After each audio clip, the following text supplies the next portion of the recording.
Olá, mais uma vez. Nós vamos começar aqui mais uma aula agora sobre a pessoa do Espírito Santo de Deus e nos entender também como templos desse Espírito. Nós precisamos nos posicionar, nós precisamos nos capacitar a permitir que o Espírito Santo habite em nós. E existem algumas formas de fazer isso. A própria Bíblia descreve algumas dessas formas e nós vamos entender alguns processos. Agora, algumas perguntas precisam ser feitas. E, surpreendentemente, o apóstolo Paulo, quando ele está escrevendo ali a carta dele aos Gálatas, ele faz uma pergunta aos Gálatas. Ele pergunta assim: Gálatas, vocês receberam o Espírito Santo? Gente, pense comigo, ele está falando para uma igreja, ele está escrevendo uma carta para uma igreja. Supostamente aquela igreja já teria que ter o Espírito Santo, mas justamente a pergunta de Paulo, ela é feita para indagar, para fazer você questionar, para fazer você entender. Toda vez que eu vejo uma pergunta na Bíblia, eu fico pensando, por que existem perguntas na Bíblia?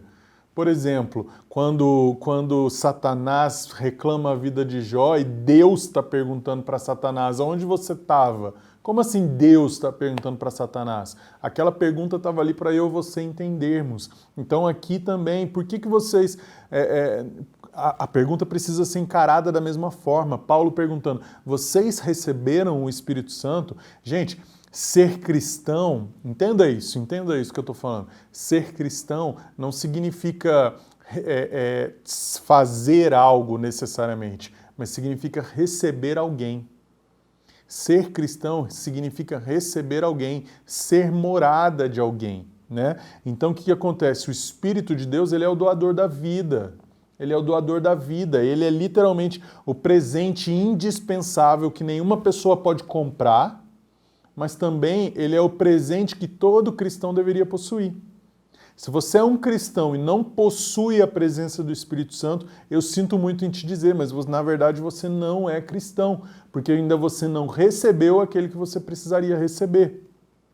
Portanto, existe uma máxima que precisa ser mudada. E graças a Deus que já tem sido mudada essa máxima nos nossos dias, né? Quanto à ideia da forma como o Espírito Santo habita na igreja, né? Na verdade, o Espírito ele habita tanto na igreja quanto no indivíduo. E muitos de nós, muitas vezes, entendemos assim, o Espírito está na igreja, né? Ele se manifesta no coletivo, mas na verdade a gente precisa ter essa máxima. Você pode estar se perguntando aí, poxa, pastor, por que o senhor está falando uma coisa tão simples dessa? Porque na verdade muita gente tem essa confusão. Você pode não ter, mas você já parou para pensar quantas pessoas não têm a mesma compreensão a respeito do evangelho que você tem? E isso precisa ser mudado. Se a gente não precisasse mudar concepções, se a gente não precisasse trazer novas compreensões sobre a forma como a espiritualidade é descrita, é transformada dentro da Bíblia e como a nossa relação com Deus precisa ser bem cuidada e bem aprimorada, nós não precisaríamos, por exemplo, ter esse curso que estamos fazendo.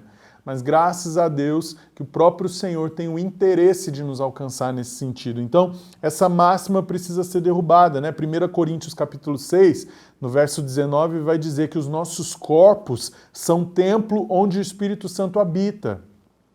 E da mesma forma, o mesmo livro de 1 Coríntios capítulo 3, um pouquinho antes, vai dizer o quê? Que Paulo descreve a igreja, né, o templo, a congregação, como a habitação do Espírito, né?